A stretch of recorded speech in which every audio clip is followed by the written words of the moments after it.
We have a very important issue at hand, especially as young people. I think that's why it's so brilliant that we're all here. I'll begin with you, Ebenezer. Let's start from the Fela debate. You realize that the main thing is, how have we decided to talk about these things? What does the way it has been spoken about on social media, what does it tell us right now about our youths, about the consciousness in Nigeria today? Go ahead. I think it speaks. Thank you so much for having us today. I think it speaks a lot about the lack of historical knowledge and the understanding of historical figures. The fact that people tend to compare current happenings with figures from the past, I think means people are very consumed with what we are seeing currently and forgetting that even before we were born and we were alive, there are those who have lived before us and have done so many great things. I think the stories of Fela have not been well documented. And need to be told over and over and over again, of someone who was not just a musical legend, but also was an activist, a human rights defender, someone who spoke up in the midst of, danger and harm. So I think for me, it's not a discussion. I think it's mostly people who don't understand history who are basically leading that kind of conversation. So then, would you say that the generation is engaging ideas, or they're just mobilizing emotions, basically? I think it's quite emotional. I don't want to flog on them too much, because the Minister of Education just said it's now that we're bringing back history to our curriculum, right? So there's also blame on the boomer generation who had ensured that history had not been taught for quite a while, but also on our own part as young people. I think we need to go out of our way to ensure that we actually do go to learn history. I think if anyone who understands history will know that there's no conversation. I mean, the Grammy Awards basically are celebrating Fela because of the kind of work he had done and immense impact he had across Afrobeat and across civil and social justice. So I think that there's no room for comparison at all. I'm sure if you speak to Wizkid himself as well, he'll say the same thing. All right, let's bring in the man who really thrives on social justice and the activist, Barrister Enibe. Let's bring you into the conversation. Social media perhaps has become like a court of public opinion. But what happens when justice and due process do not find that balance and reason even on social media? What really happens? Thank you. So on the debate about Wizkid and Fela, I agree with Ebenezer that this seems like revisionist history. All of us know what Fela stood for. What does Wizkid stand for? I think that is the first question. What does Wizkid stand for, other than being a legendary musician? Other than music, what else is he known for? What is his philosophy about life? What impact have he made to the advancement of society? I think young people, including people of my generation, we should be a bit more circumspect in making this annoying comparison. Wizkid has attained very significant heights in his career, but that is about it.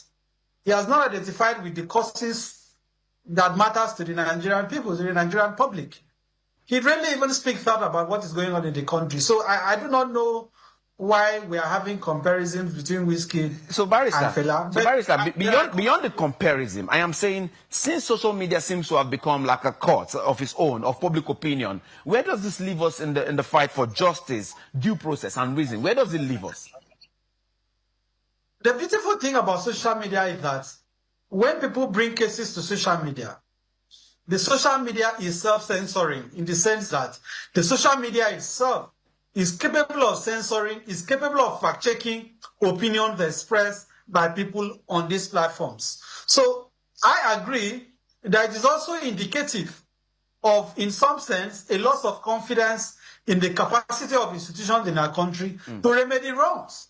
That is why when people are aggrieved, when people have grievance with the police, when people even have family issues, all sort of problems, you quickly find them, come on social media, bring it to X, go on Facebook Live, go on Instagram, and express their grievances in expectation that their cry out will get the attention of relevant authorities. However, I do agree that in some sense, there is need to balance the need to get social justice or social justice in quotes and the process. At the same time, as I said, if someone comes on social media and defends you or posts information that is clearly false, you also have the right to come on social media to dispel it. And even without you doing so, other people on social media will immediately begin to interrogate what has been said. And that is why some of us are very hesitant to support agitation for censorship, to regulate social media, because social media itself is self-regulating. And this is not a phenomenon that is peculiar to Nigeria. If you look at what is happening in the US now, like the killing, of people by you see that Americans are coming on social media to complain against the border control, complain against the immigration and law enforcement for killing people, to demand justice. So this is something that has gained global currency. It has become something that no power can stop, no government can stop. Even in the most repressive regimes, you will still find social media being resorted to. Right. People will still find ways to use social media to aid their grievances. And I think we should be very receptive of that. All right. Let's go back to Rivers State, where we have Ebenezer. One of the things that have been trending within the time is that Port Harcourt in itself is now becoming the smallest big city in Nigeria. Is this a failure of governance or collective imagination? I mean, you reside there. Tell us. Yeah, this is a quote that has been trending for this past week, made by one of the popular pastors.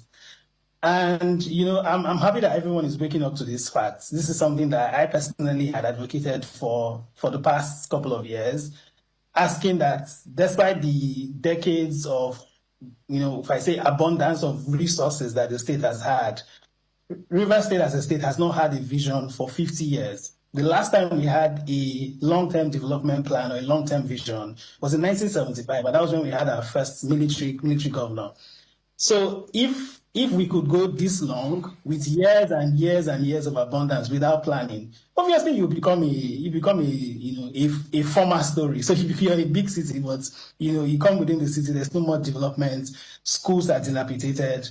Work is going on in the healthcare sector, but it's just very little because there's so much struggle to be able to move things forward.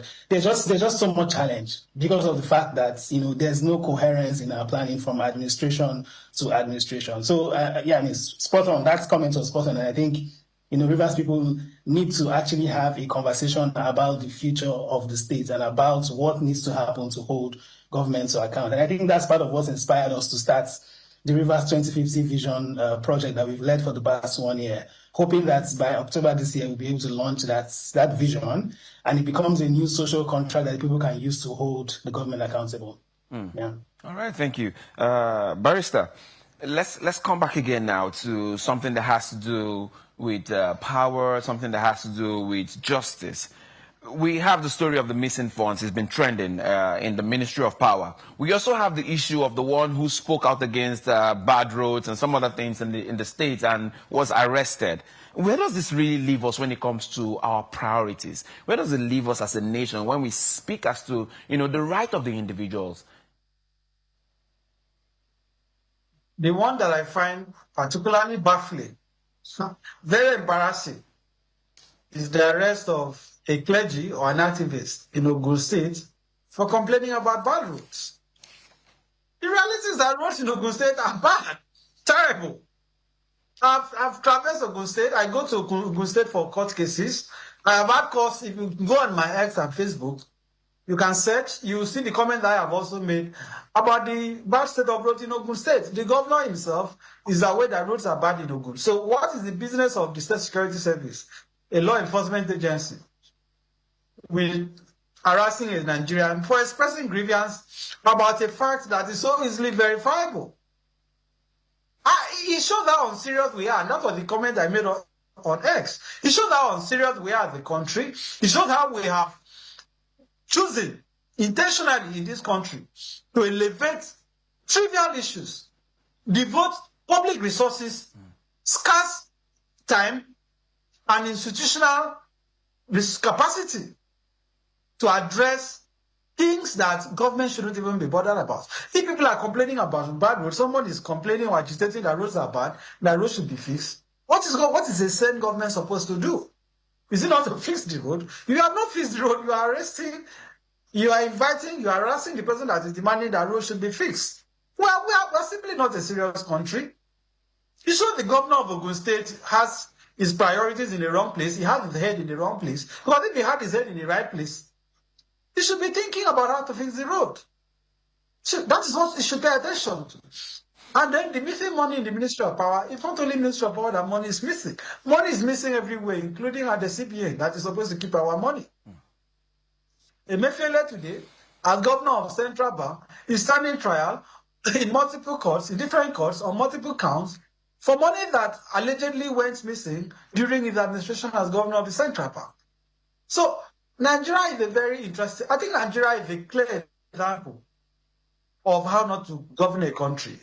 Nigeria should be used as a case study on how not to govern a country, of what it means to be a failing state. That year after year, government after government, the conversation remains about stealing government money. People get into public office. What immediately comes to mind is self-aggrandizement. Every minister today wants to own houses in Abuja, own a property in Lagos, buy houses in UK, in America, acquire, get visa to different parts of the globe, send his children to send their kids abroad. And it is just accumulation. Right. That has been where we have been focusing as a country. And that explains why things have not progressed, why the educational system is terrible, why infrastructure is dilapidating. Politicians are just speaking about politics. Politics. Whether it is in Rivers, whether it is in Akwa Ibom, whether it is in Zamfara, whether it is in Kano. That is why everybody is defecting, because what preoccupies the mind of our politicians is simply politics and not governance. All right, Barrister, hold that thought. Barrister, please hold that thought. We'll be going on a break now. You're watching The Beam, where comfort is questioned, power is examined, and the future is held to account. We're coming back with more interesting discussions. Don't go away. We'll be right back.